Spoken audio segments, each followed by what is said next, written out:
The night is as silent as a tomb, broken only with the occasional soft whispers of the desert wind. This serene quiet is pierced by the sudden chorus of howls and yips shattering your slumber. You bolt upright, gasping for air as you peer into the shadowy expanse around you. Damn coyotes! What am I doing here? The moon looms overhead, casting its cold, judgmental gaze down on you. Frigid fingers of the desert's chill have seeped through the worn fabric of your tattered clothes and down to the bone. You notice your back is unusually light, your shoulders free of the burden of your backpack. Everything but your clothing is gone. Your eyes scan the moonlit surroundings, searching desperately. It must still be here, you think, your mind racing. They need it. It's got to still be here. They'll die if it isn't. Your head feels like it's been split open with a hatchet, and every inch of your body aches. A muscle in your back spasms in reaction to your sudden awakening, but you ignore the wave of pain as you warily squint and scan the nighttime horizon for any sign of danger. You wipe dust and grit from your eyes to get a better look. You remember collapsing in the scorching daytime sun, defeated by the unforgiving heat of the desert wasteland. After that, your memories are a faded jumble, tinged by a sense of dread. You try to piece it together. There was a crunch of boots, walking close on the hard-packed sandy soil that your face also rested against. Then a swift kick to your gut, followed by darkness. Your throat is as dry as sandpaper, and your head continues to pound with the beat of 1,000 drums. You curse yourself for rationing your water too stingily. Now you're paying the price for your foolishness. You know better than to be so damn tight with your water. Push yourself up to your feet, nearly collapsing again for another shaking spasm in one of your calves before standing fully upright. One of your boots is loose, as if someone had taken it off halfway before deciding better. The soles may be nearly worn through, but you are glad to still have footwear. You feel drained and weak despite having been unconscious for some unknown amount of time. Any weaker, and you'd have been prey for the coyotes who still yip and bark nearby. You're a tall man, though. Surely look more of a threat to them now than when you were lying motionless in the ground. You don't feel capable of posing much of a threat to anyone, however, as you release a ragged sigh and jam your loose boot into the soil with a crunch. Your dented canteen lies close to your feet, wrapped in a woven and faded southwestern design of colorful and jagged alternating triangles of blue and orange. Like everything else, it had been unhitched from where it normally would hang across your body. You bend down and snatch it up, and to your surprise, it's heavy and full. Your dirt-caked fingers hastily twist open the cap, and after sniffing at the contents, you greedily suck down as much water as possible before you're forced to gasp for air. You wipe your lips with the back of a half-gloved hand. It's good quality water, better than you had been drinking prior to your collapse. Your gear is scattered in all directions, as if it had been dropped from a great height. Some of it hangs from the thorny branches of creosote bushes. The rest is out in the open ground. The brick wall of a collapsed single-story building is nearby. You wonder if the shade it cast over your helpless body during the daytime was the only thing that kept you alive.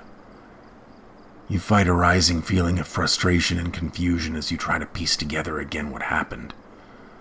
You are headed to Arispe, a small settlement along the ruined stretch of I-10. Your head hurts just thinking about your travels. You'll need some food to go with the water, something to give you the energy needed to make it through the day without collapsing again. What I wouldn't do for a cup of coffee. You continue to try and make out any sign of gear, odd shapes or colors illuminated by the full moon amid a sea of scrub brush and bare earth. Your heart leaps as you spot the familiar beige camouflage design of your oversized backpack, but as you drag your feet toward it, get a better look. You are left crestfallen by your discovery. You look around at how your backpack's contents have been tossed and strewn about, and spit a string of curses at the sky. Your belongings have been ransacked, and most of your best items seem to be missing. Harsh reality sets in. The supplies you worked so hard to gather, the gear you depended on to survive for so long. Most of it was now gone, leaving you in the middle of nowhere with little more than the clothes in your back. More than any of these things, though, the package, you think. You picture the long burlap sack and its precious cargo that was normally secured by a web of elastic cord in the side of your backpack, partially sheltered from the sun. Now gone. What the hell happened here, you ask out loud, as if anyone else in the endless Chihuahuan desert cared. You can't help but feel a sense of anger and frustration boil up inside of you. Of course your pistol and knife had been stripped as well, you think, patting the absent spots in your waist. At least your belt was hanging from the final loop on your dust-caked pants. You proceed to cinch it tight around your waist as you consider the situation better. You've survived this long only to have your supplies taken from you in an instant, with no idea who made off with them. You chew on this thought for a bit. Whoever it was could have killed you and didn't. Raiders, bandits, or even a lone and desperate wanderer wouldn't have cared enough to leave a canteen, much less fill it with more water than it had come with. Your mind races and conjures up the faces of people you had met in days past. Had someone followed you in order to steal your supplies? Someone perhaps who knew you well enough not to want you dead? What if you could find them again and get your things back? You take a deep breath and calm yourself. Panicking will help nothing. You need to stop, assess what you have left, and move forward.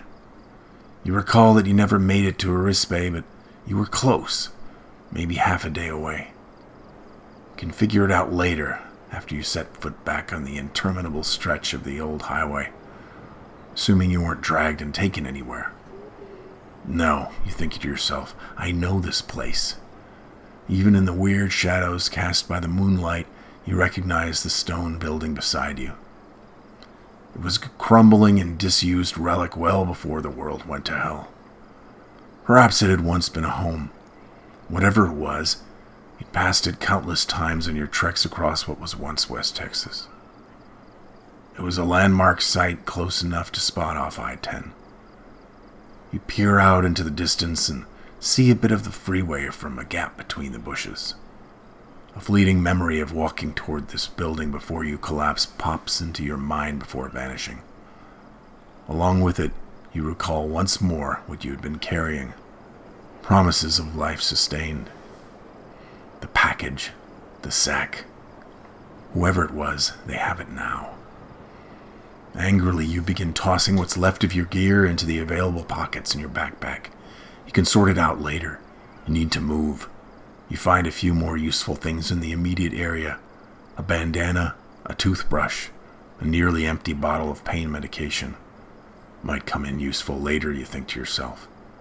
Your body will surely hate you tomorrow. Most of what's strewn about appears to have been overlooked or simply tossed aside in haste. A few empty containers litter the ground as well, robbed of their contents. Among them is a tube you used for silver coins, opened and discarded. Your eyes dart back to your backpack again with a glimmer of hope. You reach into some of the hidden recesses of the bag and, relieved, you find the telltale lumps of a few more items. You dig them out with your dirt-caked fingers. A smile tugs at the corner of your chapped lips, despite your predicament. Perhaps not all is lost. You manage to achieve a backup secondary multi-function compass still wrapped in yellow cellophane. A small disposable lighter you had certainly forgotten about. And 5 1-ounce copper rounds tucked in plastic slips to prevent them from clinking together. Best of all, you find food. Covered in dust and with some far from appetizing white blotches on its surface, A half-eaten strip of jerky sits in a dark fold deep in your backpack. A neglected snack that you had intended to get back to later. You briefly consider running some water over it to clean the dried meat, but your hunger overcomes you. After picking away the white growths, you bite down into the leathery meat.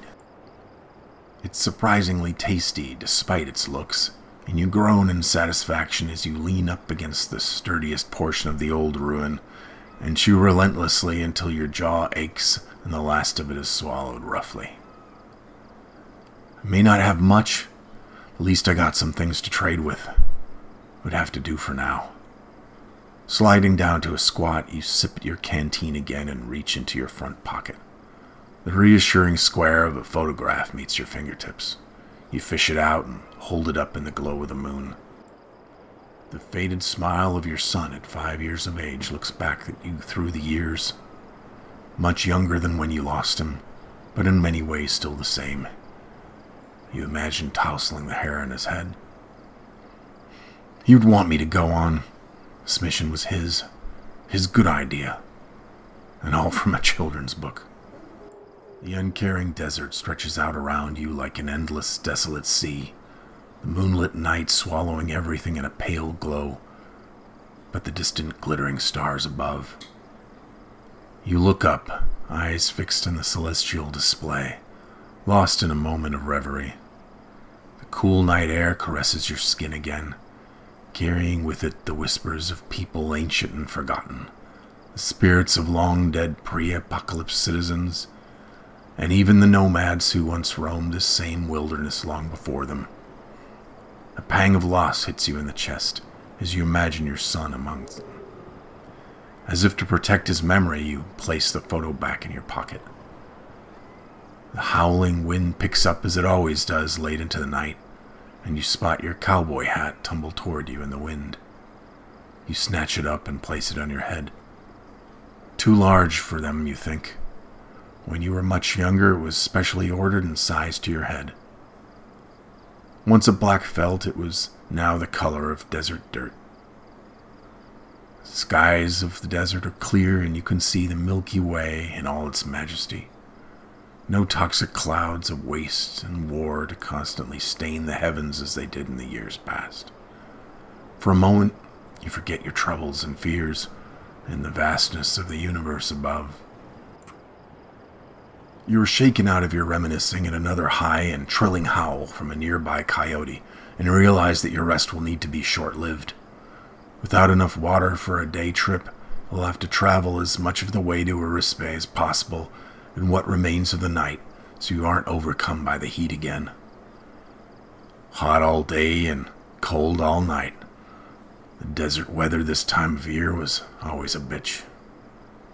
Let out a groan and rise to your feet again.